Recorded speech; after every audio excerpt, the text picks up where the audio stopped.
And also the Nintendo Direct, guys.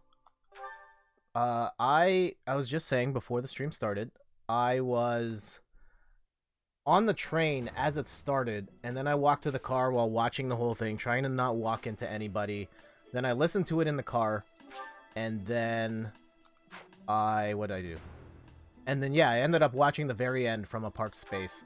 So I got to see, like, Overwatch on the Switch, a little bit of... I can't remember what came right after that. Was it Luigi's Mansion? I can't remember what it was, but I saw some stuff, and then at the end I saw the Animal Crossing part and the Xenoblade bit. Overwatch on the Switch. Ah, meat is the best. Veggies and fish are great too, but coming out in October. It's got gyro controls. I only saw it on my phone, and it was not the best connection. Did it look good? Like, I saw it looked pretty smooth. But, like, tell me it's like 60 frames a second and the graphics look okay. I'm honestly so excited for gyro controls in Overwatch. Awesome! Oh, the trailer looked about the same as PS4. Okay. I was surprised we didn't see at least one Nintendo skin for Overwatch. Yeah, that would have been nice. I think that's because they have to standardize everything across all the platforms, and maybe in hopes that they can get crossplay at some point, that they don't do Nintendo exclusive stuff. But it would have been nice. I would have loved to have seen something Nintendo Quite the contrary, unfortunately. My webcam down a smidge. Rocket League has Nintendo skins, they just don't show up on other platforms. Okay. I wonder maybe if it has to do with like the loot boxes and people paying. I don't know. Nintendo specific skins would be nice though. And then Luigi's Mansion multiplayer. I was not expecting that. Up to 8 players. I'm gonna guess it's not gonna be that good, but maybe it'll be better than we think. I think it'll be just like a side thing, and there'll be a couple levels, like 3-4 levels. And it's not gonna be a fully fleshed out thing, but it's a nice add-on. And I guess Randy too. Of the things that were announced today, like, what are the things that are like, yes, I'm buying that day one? And Ian says, Tokyo Mirage Sessions for me. I didn't have a Wii U, so I missed out on that game. And to my understanding, it's essentially a Fire Emblem and Persona crossover, more so than Shin Megami Tensei. Yeah, okay, that one's a good one. I actually bought that for my brother Randy for Christmas a couple of years ago on the Wii U. I had no interest in playing that one myself, just the JRPG-ness of it. Wasn't up my alley, but maybe at some point I'll give it a shot. Now it's on the Switch. Like, who knows? I'll play almost anything on the Switch, to be honest. Overwatch is going to be a big one for me. I know I don't need another version of Overwatch, but I love the idea of playing Overwatch portably. That's why I play Paladins, because there's no Overwatch. Though I think I would still play Paladins even with Overwatch. And Randy says, what I played was pretty good. Not exactly my thing, but fun to try. Okay. Oh yeah, then your thoughts on Tokyo Mirage. That's that. Got it. Of this list, some other things I was excited for. Anything that I was like, I have to buy this. Like, I know I'm getting Luigi's Mansion. I know I'm getting Pokemon Sword. It looks like my wife is really interested in Pokemon this time around as well, so we're probably getting Sword and Shield. She doesn't have her own Switch, though, so I don't... Maybe she wants a Switch Lite for Christmas? I don't know.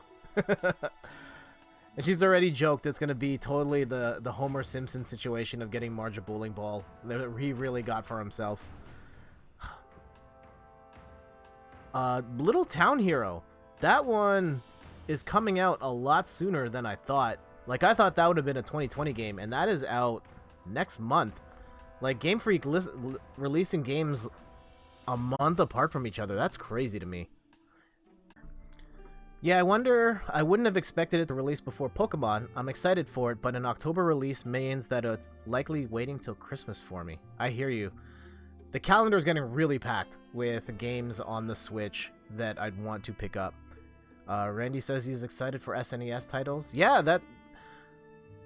Like, when I was going through that list and I was watching it, like, while I was hearing it, it was like, oh, these games, they were listing off the games, and, like, I've played all these. They're all on the SNES Classic. and then they showed Stunt Race FX, and I was like, yes! Yas, queen! I mean, I've only played Stunt Race FX once, but it's always one of those games like, man, this one never came back, and for Stunt Race FX to come back is a really nice touch. So I'm glad that Nintendo hasn't forgotten about that particular racing franchise, and it's going to see another day in the sun. I'm also glad that they're not charging extra for that. And you're really hoping for Tetris Attack / Panel de Pon. Claude, don't put words in my I mouth. think Panel de Pon has a decent chance of coming. Definitely in the Japanese shop. On the North American side, maybe? I don't know how much Japanese is in there, and I don't know if they care. Looks like? Well, I suppose if she really exists, she probably looks a lot like us. They probably can't release the English version, but they might be able to get around releasing the Japanese version. That's what I was thinking as well. Like, we definitely can't use Tetris Attack, but Panel de Pon with the Nintendo characters could work. Claude, please stop. The goddess I imagine is They're already releasing Japanese Puyo 2, so yeah, there we go. I'm sure that old woman was lovely. Personally, though, I want Panel de Pon 99. Give me Puzzle League 99. That would be incredible. About the Direct. Oh, the thing I personally geeked out for. One of the things I geeked out for. There's a couple just like surprises that were like, that kind of got to me, but one of those was Doom 64.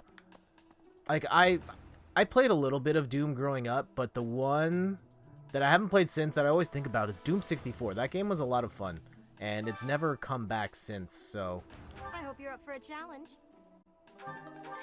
To be able to see that one come back is really nice. Professor, and Ian says, I never use the NES service, but I may actually bust out 1 or 2 of the SNES titles.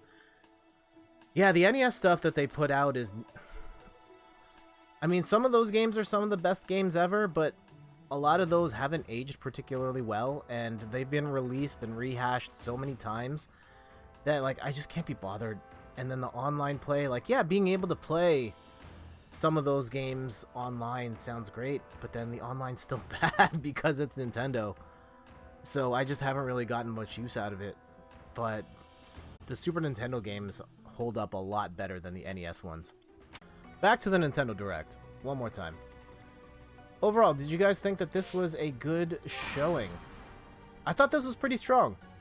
They showed some new stuff.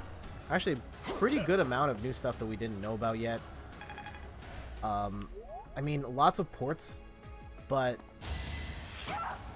at this point, like, the more the merrier. Some of those games are kind of old. Like, Xenoblade as a finale was kind of weird, because that's like a really old game. That should have been somewhere in the middle and not the finale. But I thought overall it was a pretty strong showing from Nintendo. And when I think about what the lineup looks like in the immediate term, I'm just like, whoa, there's so much. And